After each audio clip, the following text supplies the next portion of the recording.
চাইতে তোমার করুণা, কবরের আযাব কত কঠিন, সইতে আমি পারিব না। মৃত্যু যন্ত্রণা কত কঠিন, সইতে আমি পারিব না।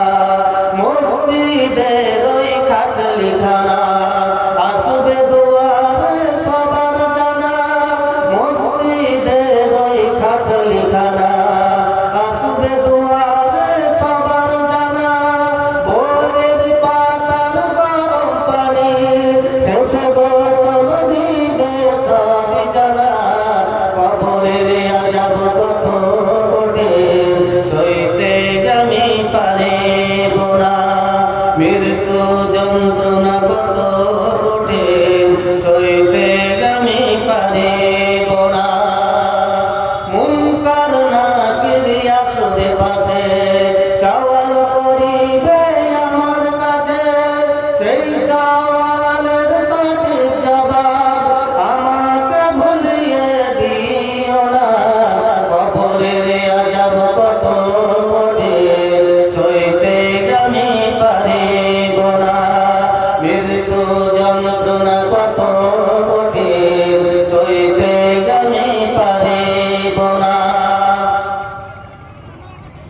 আধার কবরে আলো জেলে, সাপ বিচ্ছু সব দূরে ফেলে।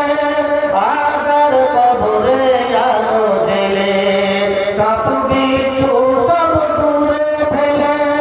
জান্নাত হতে আমার লাগি দিও গো ফুলের বিছানা। কবরের আযাব কত কঠিন, সইতে আমি পারিব না। মৃত্যু যন্ত্রণা কত কঠিন, সইতে আমি পারিব না। তো তাইলে যত ফোঁটা রক্ত পড়েছে ততটি শোর কুকুর বিড়াল যা ছিল সব হয়ে কেন? আরে ভাই, তুমি তো ইমামের পিছনে নামাজ পড়ছো। একদিন এক জায়গাতে নামাজ পড়তে গেছি, ফজরের নামাজ পড়ছে। ফজরের নামাজ পড়ছে তো নামাজ পড়ছে তো মনে হচ্ছে যেমন ট্রাক্টর। আমি আপনাকে হাসির পাত্র করতে চাইছি না, আপনাকে বুঝাচ্ছি। আপনার যোগ্যতা না আছে তো ওই জায়গাতে আপনি দাঁড়ান কেন? আপনার চাইতে কেউ যদি ছোট হয়, আপনার চাইতে কোরআন যদি বেশি জানে, তাকে আপনি প্রধান। কিন্তু আপনার তো চাক্কা চলে না। এমন ভাবে যেমন মানে কাদাতে যেমন ট্রাক্টর যেমন আটকে যায়, যেমন শুরু করে ট্রাক্টর উঠতে পারে না, সেরকম। আমি তো বলছি নামাজের তো একদম 12টা বাজিয়ে ছেড়ে দিয়েছে। কাউকে দিবে না নামাজ পড়াতে। ওর ছোট যদি কেউ থাকে দিবে না নামাজ পড়াতে। কেন দেবে না?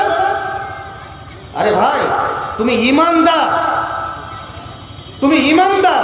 আর ইমানদার তোমার ভিতরে যদি এরকম থাকে, তাহলে এই লোকটার মধ্যে আর তোমার মধ্যে কি কিছু পার্থক্য থাকলো? একটা ঘটনা বলি, আপনি শুনুন, আপনার মাথার আক্কেলের তালা খুলে যাবে। দিল্লি জামে মসজিদের ইমাম শাহ ওলিউল্লাহ রহমাতুল্লাহ আলাইহি, তিনার জীবনীতে লেখা আছে কি, তিনি যখন খুতবা দিতেন তো মাথায় পাগড়ি বেঁধে, খুতবা দিতেন।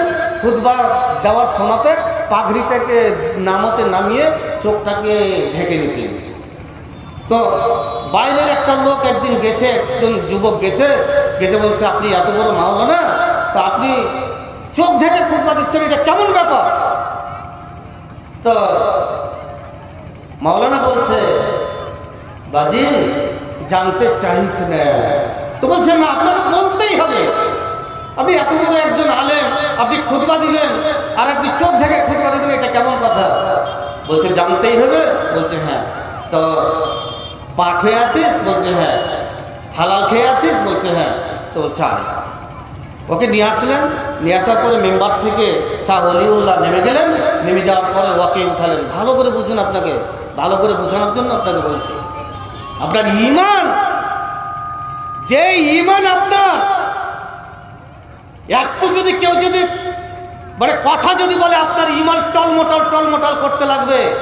আপনি কি করে বেড়াচ্ছেন আমি তো দেখতে পাই না। আল্লাহ কি আমাকে এরকম পাওয়ার দিয়েছে?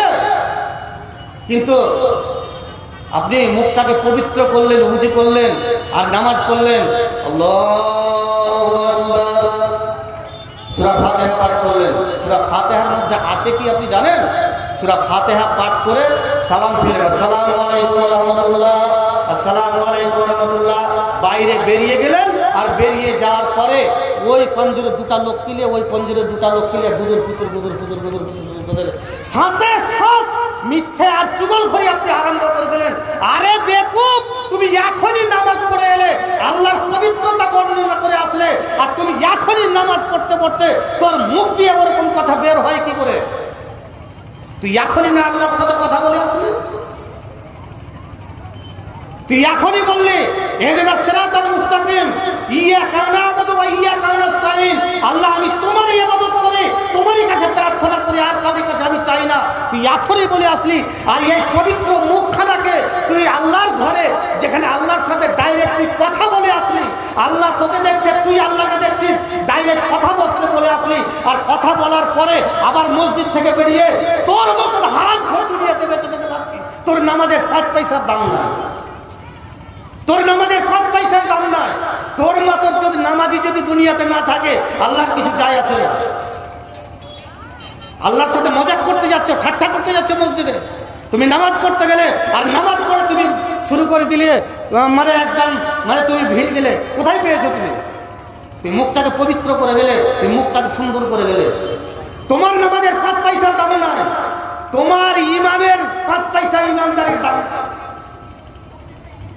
সুতরাং এখনো সময় আছে, শুধরে যা।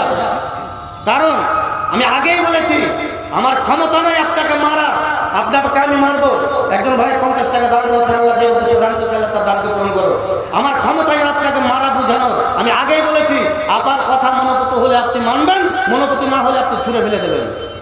কিন্তু আমার আপনাকে দরকার পড়বে, এই গ্রামের মুলবিরই দরকার পড়বে, আমি আগেই বলেছি। সুতরাং আপনার ঈমানকে বাঁচিয়ে রাখুন, আপনার সম্পর্কটা আপনি বাঁচিয়ে রাখুন। শাহ ওলিউল্লাহ কি বলছেন? তাকে এতে উঠালেন, মেম্বারের উপরে উঠালেন, মেম্বারের উপরে উঠিয়ে বলছে, দেখো সবাই বসে আছে মসজিদে। বলছে জি, সবাই বসে আছে, টুপি মাথায় দিয়ে, একদম সুন্দর বড় বড় দাড়ি, একদম সুন্দর, একদম আল্লাহওয়ালা, একদম কি বলবো, একদম বলছে, দেখলে বলছে হ্যাঁ। তো বলছে এবার চোখ বুঝো, চোখ বুঝলেন, চোখ বুঝলেন। শাহ ওলিউল্লাহ নিজের মাথার পাগড়িটাকে ওর মাথাতে চাপিয়ে দিলেন।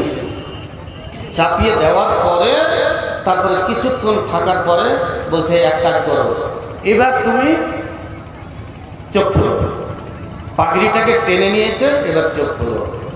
চোখ খোলার পরে চিল্লাতে আরম্ভ করেছে, মাওলানা আমাকে নামিয়ে দেন, নামিয়ে দেন, নামিয়ে দেন।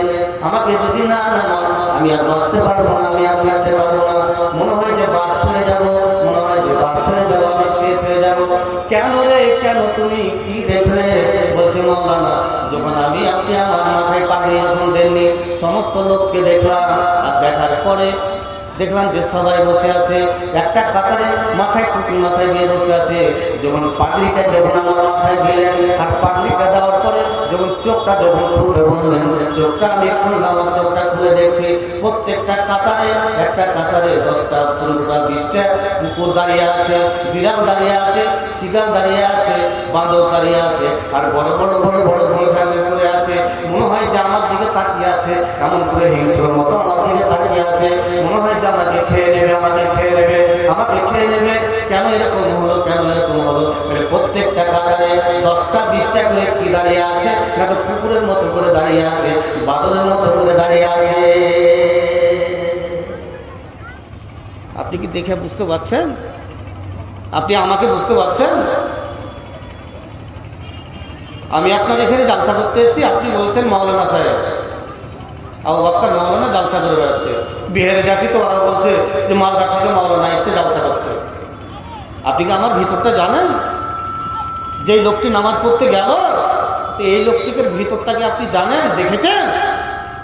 শাহ ওলিউল্লাহ কি বলছেন? লোকটা কি বলছেন যে প্রত্যেকটা কাতারে, একটা কাতারে 10টা 15টা 20টা করে কুকুর আর বাঁদর আর শ্রীগাল বড় বড় জিভা বের করে দিয়ে আছে। আপনি ইমানদারি দেখাচ্ছেন? কেন হলো?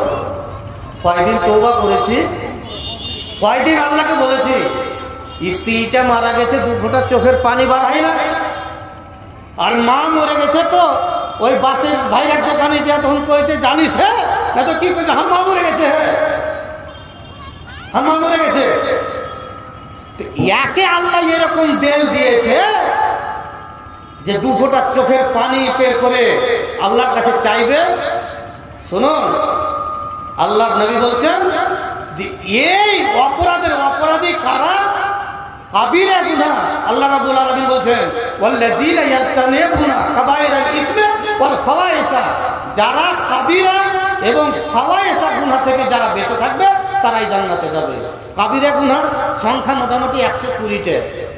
আমি সময় বেশি নাই, আমি মানে ইয়ে করছি যেটা